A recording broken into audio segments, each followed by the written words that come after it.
തിരുവനന്തപുരത്ത് 1 കോടിയുടെ ഓൺലൈൻ തട്ടിപ്പാണ് നടന്നത്. കാര്യവട്ടം സ്വദേശി സുജിത്തിനാണ് പണം നഷ്ടമായത്. ഓൺലൈൻ ട്രേഡിംഗിലൂടെ ലാഭം വാഗ്ദാനം ചെയ്താണ് പണം തട്ടിയത്. വിവിധ സംസ്ഥാനങ്ങളിലായി 14 അക്കൗണ്ടുകളിലേക്ക് തുക ട്രാൻസ്ഫർ ചെയ്തതായും കണ്ടെത്തി.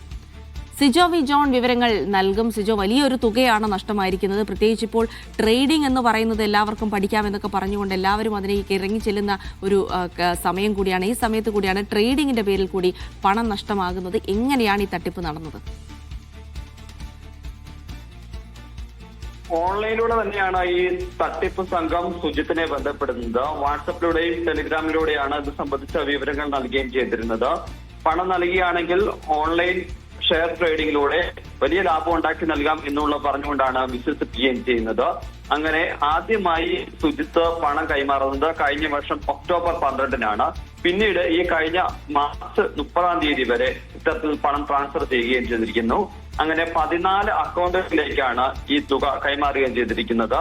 അതാണ് 1,07,00,000 രൂപയുള്ളത്. ഇയാളുടെ 2 അക്കൗണ്ടുകളുണ്ട്. ഒന്ന് HDFC കവടിയാർ ബ്രാഞ്ച്, അവിടെ നിന്ന് 57 ലക്ഷം രൂപയും അതോടൊപ്പം തന്നെ SBI കവടിയാർ ബ്രാഞ്ചിൽ നിന്ന് 49 ലക്ഷം രൂപയുമാണ് കൈമാറിയിരിക്കുന്നത്. ഈ കഴിഞ്ഞ ദിവസമാണ് ഇതൊരു തട്ടിപ്പാണെന്നുള്ള കാര്യത്തിൽ മനസ്സിലാക്കുന്നത്. പിന്നീട് തുക ആവശ്യപ്പെട്ടെങ്കിലും കിട്ടുന്നില്ല. അതിനെ തുടർന്നാണ് ഇപ്പോൾ പോലീസിൽ പരാതി നൽകുകയും ചെയ്തിരിക്കുന്നത്. ഇയാൾ ഒരു സർക്കാർ ഉദ്യോഗസ്ഥനാണ് എന്നുള്ള വിവരമാണ് ലഭിക്കുന്നത്. അങ്ങനെ തനിക്ക് ലഭിച്ചിരിക്കുന്ന ശമ്പളം ഉൾപ്പെടെയുള്ള തുക ശേഖരിച്ചു വെച്ചുകൊണ്ടാണ് ഇയാൾ ഇതിൽ ഓൺലൈൻ ട്രേഡിങ്ങിനായിട്ട് വേണ്ടി പണം ഇൻവെസ്റ്റ് ചെയ്യുകയും ചെയ്തിരിക്കുന്നത്. എന്തായാലും പണം നഷ്ടപ്പെട്ടിരിക്കുകയാണ്. ഇപ്പോൾ സുജിത്തിന്റെ പരാതിയിൽ Thiruvananthapuram cyber police case register ചെയ്ത് അന്വേഷണം ആരംഭിച്ചിട്ടുണ്ട്.